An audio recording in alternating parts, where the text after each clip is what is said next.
I hope you all are doing good. So, in the last class, we completed question number 2 of May June 2024, and today we will be inshallah attempting question number 3. So, question number 3 क्या कह रहा है? Evaluate with the aid of diagrams, okay, whether excess profit means supernormal profit, is always necessary for the continued existence of firms in perfect competition and in monopoly. 20 marks. तो सबसे पहले आपको ये तो याद ही है कि मार्क्स डिस्ट्रीब्यूशन क्या है। 20 मार्क्स का क्वेश्चन है, हमने लास्ट क्लास में भी डिस्कस करा है कि we get 14 marks for knowledge and analysis and we get 6 marks for evaluation ना। तो अब सवाल है कंपैरिजन का between perfect competition and between monopoly, इन दोनों के दरमियान कंपैरिजन का सवाल है। और सवाल कह रहा है कि क्या सुपर नॉर्मल प्रॉफिट नेसेसरी है इनकी एग्जिस्टेंस के लिए। बिल्कुल नेसेसरी है, क्योंकि सुपर नॉर्मल प्रॉफिट्स को देख के ही फर्म्स मोटिवेट होती हैं और एंटर होती रहती है, जिससे सप्लाई बढ़ती रहती है। और जो पहले सुपर नॉर्मल कमाती है वो फिर नॉर्मल प्रॉफिट कमाती है, then subnormal, then loss, then last operating point, then shut down. तो इट्स अ गुड क्वेश्चन। और मैंने आपको कल की क्लास में भी बताया था कि market failure, labour market, market structure और यूटिलिटी इंडिफरेंस कर्व, ये सीक्वेंस में मैंने आपको नाम बताए हैं। ये हॉट टॉपिक्स हैं पेपर के लिए, आपको पता होने चाहिए ये, ठीक है। ओके, तो I think we should start with the marking scheme. Question number 3 है ये। आ जाए, शुरू करते हैं। Question number 3। तो यार सबसे पहले मुझे बताना पड़ेगा कि यार ये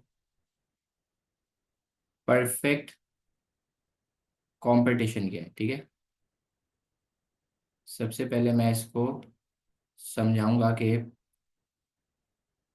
परफेक्ट कंपटीशन क्या होता है। तो मुझे बताओ यार, परफेक्ट कंपटीशन क्या है। Perfect competition perfect market structure के अंदर एग्जिस्ट करता है, ऐसा ही है भाई। Sir, perfect competition perfect market structure के अंदर एग्जिस्ट करता है, ऐसा ही है भाई। Perfect competition perfect market structure के अंदर एग्जिस्ट करता है। और परफेक्ट मार्केट स्ट्रक्चर के अंदर जो आपकी डिमांड होती है वो कौन सी होती है? वो होती है परफेक्टली इलास्टिक डिमांड। सही कह रहा हूँ sir? Perfect competition perfect market structure के अंदर एग्जिस्ट करता है और परफेक्ट मार्केट स्ट्रक्चर के अंदर परफेक्टली इलास्टिक डिमांड है। और परफेक्टली इलास्टिक डिमांड के अंदर कितने प्रोड्यूसर्स हैं? There are thousands of producers. सही कह रहा हूँ? परफेक्टली इलास्टिक डिमांड में there are thousands of producers जो कि सेम प्रोडक्ट प्रोड्यूस कर रहे हैं। सेम प्रोडक्ट मीन्स के जो वो प्रोडक्ट प्रोड्यूस कर रहे हैं वो क्या होगा? जो वो प्रोडक्ट प्रोड्यूस कर रहे हैं वो होगा आइडेंटिकल एंड होमोजीनियस। सही कह रहा हूँ कि सर परफेक्टली इलास्टिक डिमांड में सेम प्रोडक्ट है और जो प्रोडक्ट वो लोग प्रोड्यूस कर रहे हैं वो है आइडेंटिकल होमोजीनियस। और सिंस सेम प्रोडक्ट है तो इनकी प्राइस भी सेम होगी। और यहाँ पर फर्म्स को प्राइस टेकर कहा जाता है। और perfect knowledge perfect market structure है, परफेक्ट कंपटीशन की बात हो रही है। तो परफेक्ट कंपटीशन में परफेक्ट नॉलेज है, इसलिए प्राइस डिस्क्रिमिनेशन पॉसिबल नहीं है, ठीक है। इसलिए प्राइस डिस्क्रिमिनेशन पॉसिबल नहीं है। और इसी वजह से जो आपकी प्राइस है वो आपके एवरेज रेवेन्यू और आपके मार्जिनल रेवेन्यू के इक्वल है। यहाँ पर आपको मिस्टर डार्क याद आना चाहिए, ठीक है। अच्छा, फिर आप इसको ये बता देंगे। इधर आ जाएगा पी, सी और आर। नीचे आ जाएगा क्वांटिटी, ठीक है। ये डिमांड कर्व, ये आपने हॉरिजॉन्टल कर्व बना दिया, सही है। ये हॉरिजॉन्टल क्यों बना है? क्योंकि नो प्राइस डिस्क्रिमिनेशन है। तो इधर लिख दिया demand is equal to average revenue is equal to marginal revenue is equal to price, ठीक है। Because there is no price discrimination, सही है। अब इससे पहले मैं आगे प्रोसीड करूं, मुझे कुछ टर्म्स इसको समझानी पड़ेंगी। इससे पहले आई प्रोसीड फर्दर, मुझे इसको कुछ टर्म्स समझानी पड़ेंगी। अच्छा, मुझे इसको ये भी बताना पड़ेगा कि परफेक्ट मार्केट स्ट्रक्चर के अंदर the only way to increase revenue is by selling more units. मैं प्राइस को चेंज नहीं कर सकता, क्योंकि कस्टमर्स के पास परफेक्ट नॉलेज है। तो रेवेन्यू को इंक्रीज करने का एक ही तरीका है कि मैं जितने से क्वांटिटी बढ़ाऊंगा उतने से मेरा रेवेन्यू बढ़ जाएगा, ठीक है। अच्छा, फिर मूविंग फॉरवर्ड मुझे इसको कुछ डेफिनेशंस देनी होंगी जो कि मुझे आगे काम आएंगी।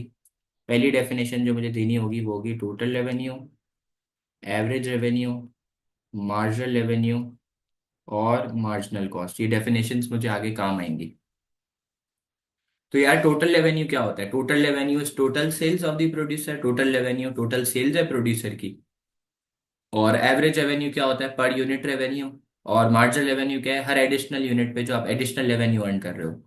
सर मार्जिनल कॉस्ट क्या है? हर एडिशनल यूनिट को बनाने की जो एडिशनल कॉस्ट है उसको मार्जिनल कॉस्ट कहते हैं, ठीक है। अच्छा, फिर इसके बाद मुझे इसको एक काम की बात समझानी पड़ेगी और मुझे इसको समझाना पड़ेगा।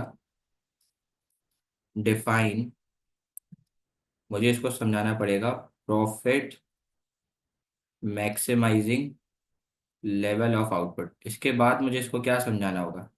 इसके बाद मुझे इसको समझाना पड़ेगा profit maximising level of output. तो मुझे बताओ यार, profit maximising level of output वो पॉइंट है जहाँ पे मार्जिनल कॉस्ट और मार्जिनल रेवेन्यू इक्वल होगा। सही है। और इसकी डायग्राम बनानी होगी और मुझे उसको एक्सप्लेन करना होगा। तो डायग्राम आपकी खिदमत में पेश कर रहा हूँ, ठीक है। क्योंकि चाहे मोनोपोली हो चाहे परफेक्ट कंपटीशन हो ना, मार्केट स्ट्रक्चर का इक्विलिब्रियम तो यही है ना, profit maximising level of output. तो अगेन ऊपर लेबलिंग आ जाएगी पीसीआर, प्राइस कॉस्ट रेवेन्यू, नीचे क्वांटिटी आ गई। ये आपने डिमांड कर्व बना दिया हॉरिजॉन्टल। और ये हो गया demand is equal to average revenue is equal to marginal revenue is equal to price. सही है। मार्जिनल कॉस्ट की लाइन होती है नाइक का साइन, ये मार्जिनल कॉस्ट की लाइन हो गई, ठीक है। अब मुझे जरा बताइएगा, profit maximising level of output वो पॉइंट है जहाँ पे एमसी और एमआर इक्वल होगा। ये MC is equal to MR, ये वो वाला पॉइंट है। नीचे आ जाएगी क्वांटिटी, ठीक है। तो मैं इधर लिखूं भाई, at quantity Q firm is operating at profit maximising level of output, क्योंकि ये वो पॉइंट है जहाँ पे मार्जिनल कॉस्ट और मार्जिनल रेवेन्यू इक्वल है। सही है भाई हसन? अच्छा, अगर मैं इस प्रॉफिट मैक्सिमाइजिंग लेवल से ज्यादा आउटपुट प्रोड्यूस करता हूँ, आप देखें, अगर मैं इस प्रॉफिट मैक्सिमाइजिंग लेवल से ज्यादा आउटपुट प्रोड्यूस करता हूँ तो ये हर यूनिट जो मैं प्रोड्यूस कर रहा हूँ, आप देख सकते हैं, every unit that I produce is contributing more in terms of cost than in terms of revenue. तो मुझे आउटपुट को कट बैक करना चाहिए और इसको वापसी प्रॉफिट मैक्सिमाइजिंग पे लेके आना चाहिए। ऐसा ही है भाई? तो मैं इधर लिखूं भाई, if I produce more than the profit maximizing level of output, so your additional unit is contributing more in terms of additional cost than in terms of additional revenue, तो मुझे आउटपुट को कट बैक करना चाहिए, ठीक है।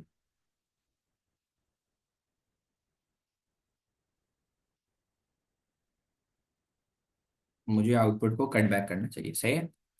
But if I am producing less than the profit maximising level, अगर मैं profit maximising level से कम प्रोड्यूस कर रहा हूँ, तो आप चेक करो, हर एडिशनल यूनिट हर एडिशनल यूनिट बेनिफिट में ज्यादा कंट्रीब्यूट कर रहा है, कॉस्ट में कम कंट्रीब्यूट कर रहा है। ऐसा ही है भाई? अगर मैं अगर मैं इस क्वांटिटी Q2 के ऊपर कंट्रीब्यूट ऑपरेट करता हूं तो हर एडिशनल यूनिट रेवेन्यू में ज़्यादा कंट्रीब्यूट कर रहा है और कॉस्ट में कम कंट्रीब्यूट कर रहा है, ठीक है। ऐसा ही है भाई? और इधर मैं लिखूं, in order to increase revenue output should be increase. अगर आप अब चाहते हैं कि आपका रेवेन्यू बढ़े तो आपको आउटपुट को बढ़ाना चाहिए और इसको किधर लेके आना चाहिए? इसको आपको लेके आना चाहिए प्रॉफिट मैक्सिमाइजिंग लेवल पे, ठीक है। तो आप profit maximising level of output और इसकी डायग्राम बनाएंगे और इसकी एक्सप्लेनेशन देंगे, ठीक है। सही है भाई? ये आपका परफेक्ट का काम पूरा हो गया, ये सारा का सारा नॉलेज का नंबर है, ठीक है। अच्छा, फिर आप इसको मोनोपोली की तरफ लेके जाएंगे ना, फिर आप इसको मोनोपोली की तरफ लेके जाएंगे। तो ज़रा डिफाइन करें मोनोपोली क्या है, ठीक है। सर आप मोनोपोली बताएंगे और इसके फीचर्स बताएंगे। तो यार थोड़ा थोड़ा मोनोपोली के बारे में भी मैं आपको याद दिला देता हूँ कि आपको याद होगा कि मोनोपोली मोनोपोली के बारे में याद दिला देता हूँ। मोनोपोली वो एनालिसिस में ना, पैराग्राफ चेंज करेंगे तब बताएंगे सभी, अभी सबर सबर सबर सबर, अब मोनोपोली के बारे में बताएंगे। मोनोपोली एक सिंगल फर्म है, ठीक है। मोनोपोली एक सिंगल फर्म है जिसके पास हाईएस्ट मार्केट शेयर होता है। सही कह रहा हूँ भाई? मोनोपोली एक सिंगल फर्म है जिसके पास हाईएस्ट मार्केट शेयर है, जिसके पास नो क्लोज सब्स्टिट्यूट्स हैं, ठीक है, जिसकी डिमांड हाईली इनइलास्टिक है, इनइलास्टिक नहीं है, it's more like perfectly inelastic, तो हाईली इनइलास्टिक है। और ये प्राइस मेकर है, ठीक है, क्योंकि ये प्राइस डिस्क्रिमिनेशन पॉसिबल है।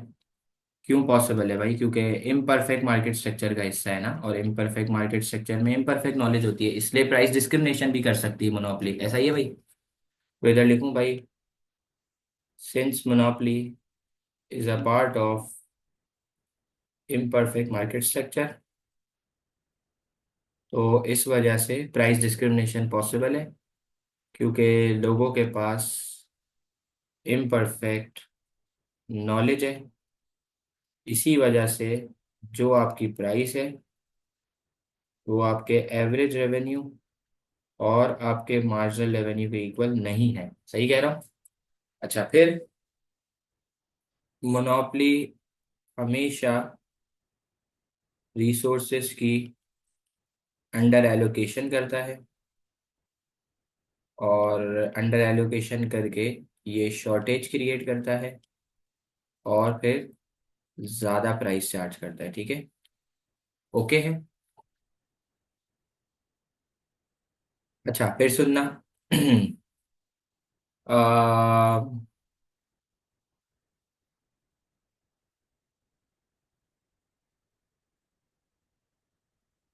अब आते हैं मोनोपोली की इंट्रो डायग्राम के ऊपर, कि आप मोनोपोली की क्या डायग्राम बना सकते हो। इधर जगह है, छोटी सी बन जाएगी। देखो, सबसे पहले आपने दो एक्सिस बनानी है। ऊपर आ जाएगा पीसीआर, प्राइस कॉस्ट रेवेन्यू। नीचे आ जाएगा क्वांटिटी, ये डिमांड कर्व हो गया, और ये मार्जिनल रेवेन्यू का कर्व हो गया। ठीक है, और आपका ये demand is equal to average revenue, ये मार्जिनल रेवेन्यू, और ये हो गई नाइक की साइन, मार्जिनल कॉस्ट की लाइन।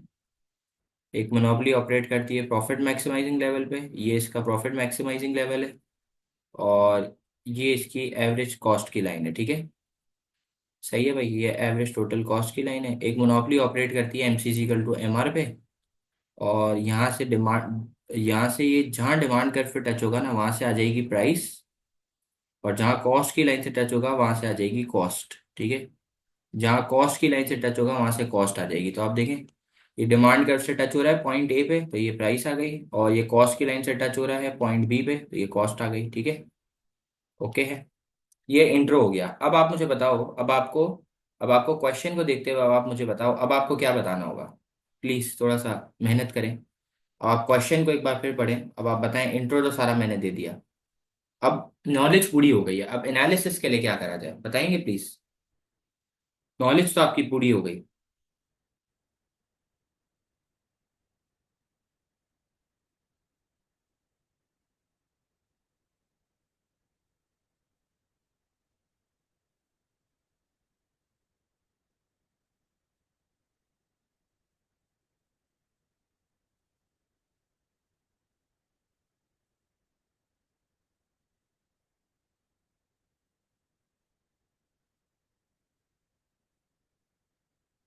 ओके, अब आपको है ना, बताना होगा कि दोनों का सुपर नॉर्मल प्रॉफिट क्यों डिफरेंट होता है, कैसे होता है। दो डायग्राम बनानी होगी और उसको समझाना होगा। ठीक है, कुछ भी नहीं बताना, सिर्फ super normal profit, super normal बताना है। ठीक है, अब आप उसको क्या बताएंगे, अब सुनना है इधर। अब आप इसको बताएंगे कि सुपर नॉर्मल प्रॉफिट क्या है।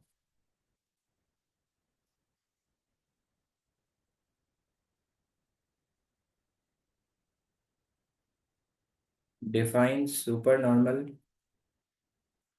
और एबनॉर्मल प्रॉफिट।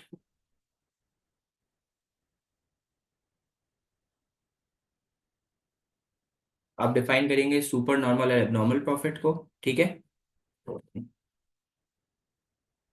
आप सुपर नॉर्मल और एबनॉर्मल प्रॉफिट को डिफाइन करेंगे, और बताएंगे कि भाई ये एक ऐसा प्रॉफिट का स्टेज है जहां पर रेवेन्यू कॉस्ट से ज़्यादा होता है, टोटल रेवेन्यू टोटल कॉस्ट से ज़्यादा होता है, ठीक है, total revenue is greater than total cost, या फिर average revenue is greater than average cost.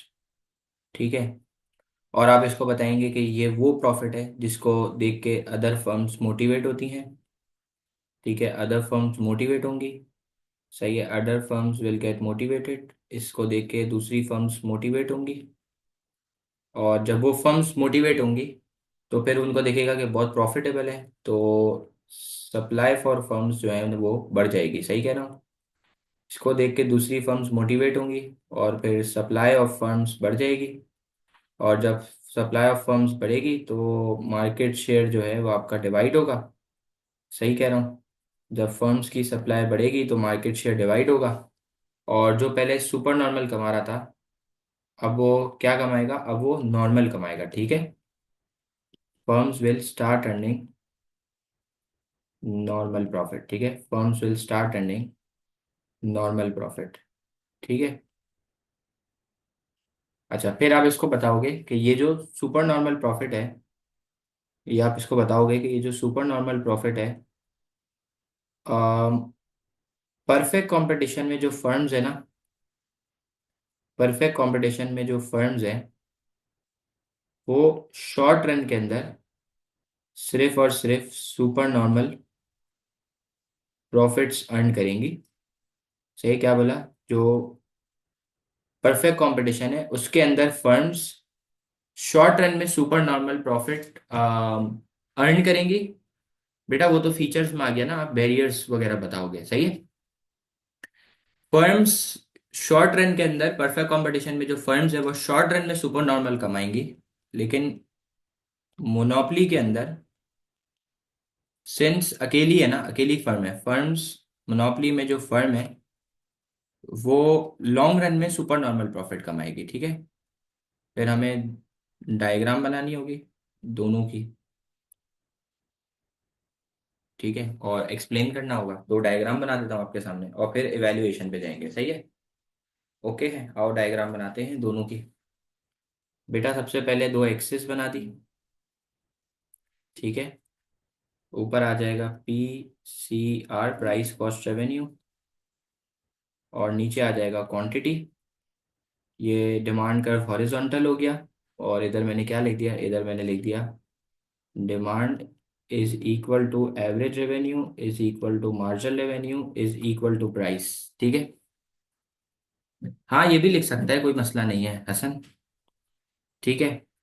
अच्छा, ये लाइन हो गई मार्जिनल कॉस्ट की, और ये लाइन हो गई एवरेज टोटल कॉस्ट की। देखो इधर, ये लाइन हो गई मार्जिनल कॉस्ट की, और ये लाइन हो गई एवरेज टोटल कॉस्ट की। अब बताओ, फर्म ऑपरेट करेगी किधर? फर्म ऑपरेट करेगी,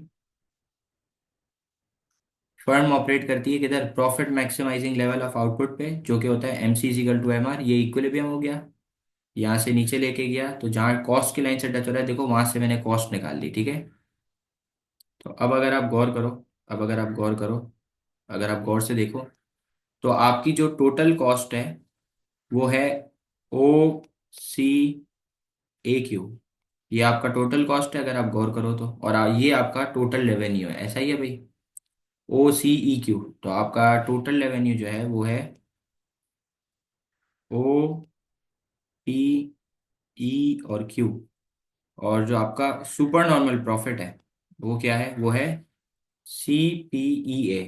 सर CPEA क्यों है? क्योंकि अगर आपको याद हो तो आपको पढ़ाया गया है कि प्रॉफिट की डेफिनेशन क्या है। Profit is the difference between total revenue and total cost. ठीक है। अच्छा, ये तो परफेक्ट की हो गई। फिर आप मोनोपोली की डायग्राम बनाओगे। अगेन आप दो एक्सिस बनाएंगे, और अगेन आप लेबलिंग करेंगे। ठीक है, आपने दो एक्सिस बनाई सबसे पहले वापस, और आप जो है वो वापस लेबलिंग करेंगे। ठीक है मदनी, आप मोहम्मद ऊपर क्या लेबलिंग करोगे? PCR, प्राइस कॉस्ट रेवेन्यू, और नीचे आ जाएगा, नीचे आ जाएगा क्वांटिटी। ठीक है। अच्छा, फिर आप बनाओगे demand is equal to average revenue, और ये मार्जिनल रेवेन्यू की लाइन ना, क्योंकि अपन मोनोपोली पढ़ रहे हैं। ठीक है, तो ये आ जाएगा demand is equal to average revenue, और ये आ गई मार्जिनल रेवेन्यू की लाइन। सही है सर? ये जो लाइन है ये किसकी हो गई? सर ये जो लाइन है ये हो गई मार्जिनल कॉस्ट की लाइन। ठीक है, और ये मैंने बना दी एवरेज टोटल कॉस्ट की लाइन। अब आप देखो इधर, ये हो गई मार्जिनल कॉस्ट की लाइन, ये हो गई एवरेज टोटल कॉस्ट की लाइन। फर्म्स ऑपरेट किधर करती हैं? प्रॉफिट मैक्सिमाइजिंग लेवल पे, जो कि क्या होता है, M C is equal to M R, ये वाला पॉइंट है। अब जहां डिमांड कर्व से टच होगा वहां से आएगी प्राइस, और जहां कॉस्ट की लाइन से टच होगा वहां से आएगी कॉस्ट। तो ये नीचे कॉस्ट आ गई, और आप देखें जहां डिमांड कर्व से टच हो रहा है वहां से आ गई प्राइस। तो अब आप मार्क करो, ये हो गई प्राइस, ये हो गई कॉस्ट की लाइन। ऐसा ही है भाई। तो अगेन ये आपका क्या होगा, ये सारा का सारा आपका कौन सा प्रॉफिट होगा, ये सारा का सारा, देखो इधर, ये सारा का सारा क्या होगा, ये सारा का सारा आपका सुपर नॉर्मल प्रॉफिट होगा। सही कह रहा हूँ भाई आदिल? तो ये ऊपर वाला हो गया टोटल रेवेन्यू। टोटल रेवेन्यू क्या है? O P A Q. Total revenue हो गया O P A Q. Total cost हो गई ओ सी ए क्यू। और बाकी जो प्रॉफिट है वो पूरा एरिया हो गया, ठीक है। प्रॉफिट का एरिया क्या है, लोगों ये भी लिख देता हूँ। प्रॉफिट हो गया C P A A. A B कर लो, सी पी ए बी कर लो, ठीक है। इसको बी कर देता हूँ, ये लो इसको बी कर देता हूँ, ठीक है। सही है भाई। अच्छा, अब हमें यहाँ तक है ना 14 मार्क्स मिल चुके हैं नॉलेज के और एनालिसिस के। अब मुझे इवैल्यूएशन देनी होगी, ठीक है। अब मुझे इवैल्यूएशन देनी है, तो इवैल्यूएशन है ना, आप सवाल को देख के डिसाइड करोगे, ठीक है।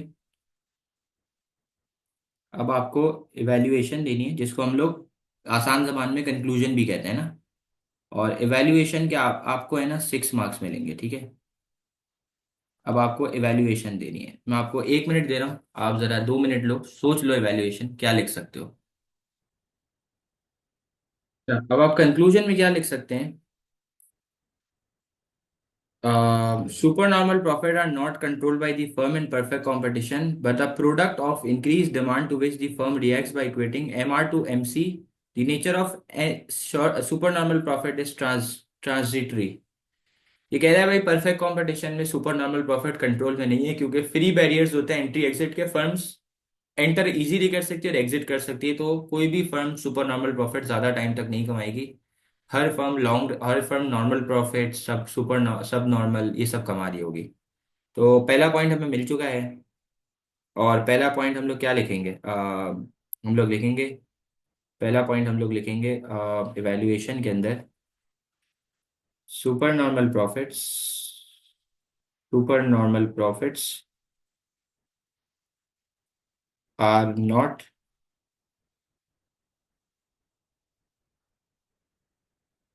Are not available for firms in perfect competition, for firms in perfect competition due to free barriers, due to free barriers for entry and exit, and if they are,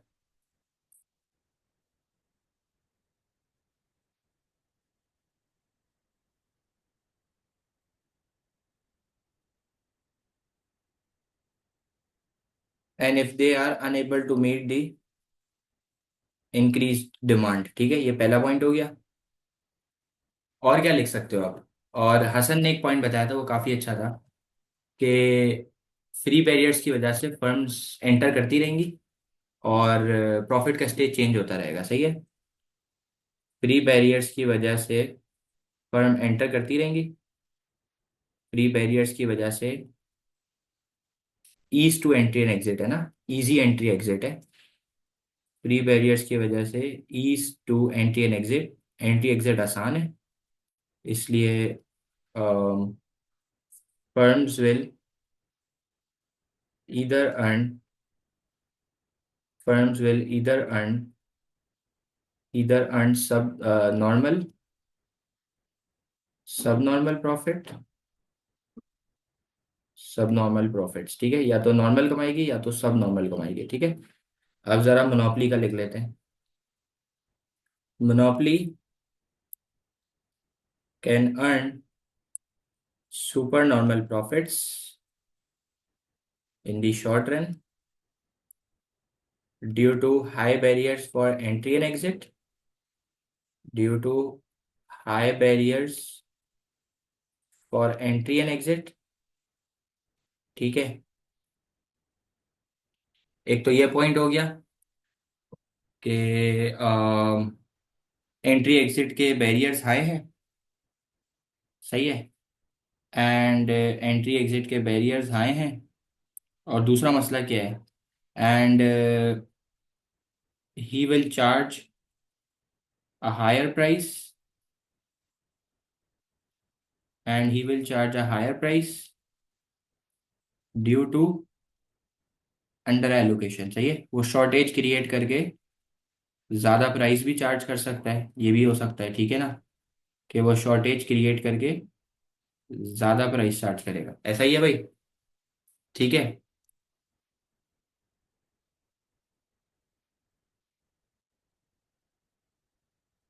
और कोई पॉइंट आपको लग रहा है तो आप शेयर करें मेरे साथ। क्या अगर आपको लगता है कि और कोई पॉइंट इसके अलावा आप बता सकते हो।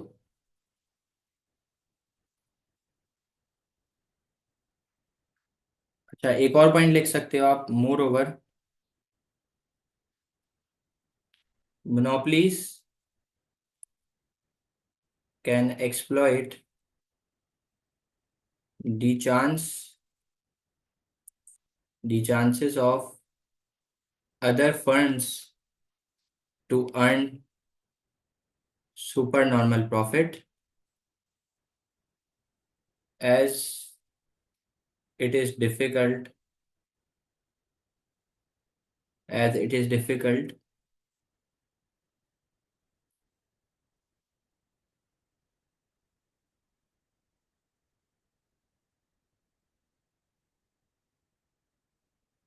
ठीक है, मेरे हिसाब से जितने पॉइंट्स होते हैं ना, 4 पॉइंट्स लिखने होते हैं। 3 लिखो, वेल एक्सप्लेन। अगर थोड़ा सा आपको शॉर्ट लग रहा है तो आप 4 पॉइंट्स लिखो। ठीक है। मेरे हिसाब से जो जो पॉइंट्स थे मैंने लिख दिए हैं इधर के। सुपर नॉर्मल प्रॉफिट्स जो है परफेक्ट कंपटीशन में अवेलेबल नहीं होंगे, क्योंकि फ्री बैरियर्स होते हैं एंट्री एंड एग्जिट के। फर्म एंटर करती रहेगी और डिमांड को अनेबल होगी मीट करने के लिए, तो प्रॉफिट का स्टेज चेंज होता रहेगा। ठीक है। फिर मोनोपोली सुपर नॉर्मल प्रॉफिट्स को अर्न कर रही है, क्योंकि वो ज़्यादा प्राइस चार्ज कर सकती है और वो प्राइस को लिमिट लगा सकती है, बैरियर्स लगा के रोक सकती है, और मार्केट को एक्सप्लॉइट भी कर सकती है, क्योंकि वो अंडर एलोकेशन करती है, शॉर्टेज करके रख रही होती है। तो बेटा हम मोनोपोली को सपोर्ट ही तो कर रहे हैं शुएब। ठीक है। अब देख लेते हैं। In monopoly the firm will secure long term super normal profit by pursuing profit maximisation. The monopolist may use super normal to realise dynamic efficiency such as investing in better production techniques. अपनी cost को कम कर सकता है। मैंने ये लिखवाया था इसकी जगह कि आप प्राइस को कम कर सकते हो। ठीक है। The monopolist may not fully exploit the ability to extract super normal profit but may pursue alternate strategy such as sales revenue maximisation. मैंने बताया ना, वो प्राइस को कम करके अपनी रेवेन्यू को बढ़ाएगा। Natural monopoly may exist and therefore super normal profit may not be. Natural monopoly super normal profit नहीं कमाती, उससे ऊपर कमा रही होती है। मोनोपोलीज में not necessarily earn super normal profit. ठीक है। So this is 1 more 20 marker. हमने सेक्शन बी तो पूरा कर लिया माइक्रो का। अब कल की जो क्लास है उसके अंदर हम लोग जो है वो मैक्रो करेंगे। ठीक है इंशाल्लाह।